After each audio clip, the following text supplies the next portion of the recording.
So then the next question, what are we to understand by the sealing of the 144,000 out of all of the tribes of Israel? 12,000 out of each tribe. So you have in ancient settings, you have these ways to add emphasis to words or to concepts or to ideas that you're teaching.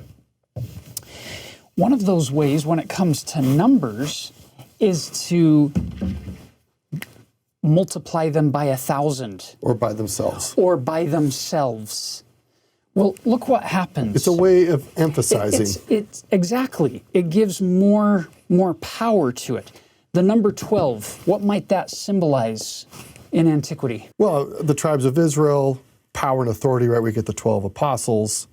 And so if you multiply that by... So if you square 12 to add greater emphasis to this power and authority and this the collective identity of the tribes of Israel, the house of Israel, that's the focus here. Keep in mind, what does President Nelson reminded us of? The name Israel is let God prevail. And the most important work we can be participating in today is to gather Israel on both sides of the veil. And God has given us the power and authority to do it. Now, how do you emphasize and magnify and propel that authority in ways that becomes more clear? You multiply it by itself. That gives you 144. And then what do? You multiply that by 1,000. So it now gives you... Which is again a millennium. 144,000. So it's a double portion of emphasis to the tribes of Israel, the house of Israel, the family of Israel, and the power and authority that comes from God in order to bring meaning to this. Ironically, this won't get you into heaven. And I could be wrong, but I don't think it's going to be on the final exam at the pearly gates. But in the book of Revelation, you all understand that Jacob, whose name was changed to Israel, let God prevail. Let me do it right here.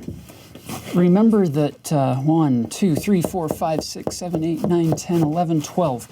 Remember that Jacob, whose name was changed to Israel, had his 12 sons. Reuben, Simeon, Levi, Judah, Dan, Naphtali, Gad, Asher, Issachar, Zebulun, Joseph, and Benjamin. We can all count, and that's 12. The irony here is, or the wrinkle is, that Jacob, Israel, he adopted Joseph's two sons. The firstborn was Manasseh, the secondborn was Ephraim. He adopted them as his own. Technically, we have 13 tribes of Israel. It's a baker's dozen. It's a baker's dozen, cheaper by the dozen, right? We have 13 tribes. I don't know why this is. I'm sure there are people out there who know the reason. But in the book of Revelation, when John is showing this vision, he lists all of the tribes, but for some reason, he leaves out Dan. He doesn't list Dan. So you get 12 instead of 13. 12 times 12 times 1,000 is 144,000, but we don't get 1,000, we don't get 12,000 high priests from the tribe of Dan. I don't know why. That's not going to get you into heaven, but there you go. That's how it can still add up to only 144,000. Now, Tayler, do you think that whenever this particular event, the 144,000 high priests are now sealed and given this power to go out into the world and do their missionary work, do you think it's a literal, there's going to be somebody standing there with a counter? Yep. And I'll get up there, I'll be this guy right here. And God's going to say, oh, done. Sorry, too bad for you. My love and mercy doesn't count past 144,000 people.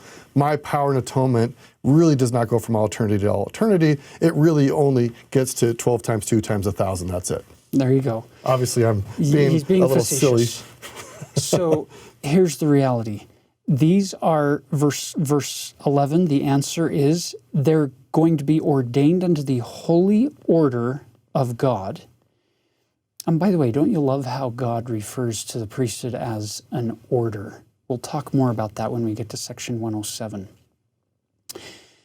But they're ordained unto the holy order of God to administer the everlasting gospel, for they are they who are ordained out of every nation, kindred, tongue, and people by the angels, to whom is given power over the nations of the earth, to bring as many as will come to the church of the firstborn. We talked last week in section 76 about the church of the firstborn.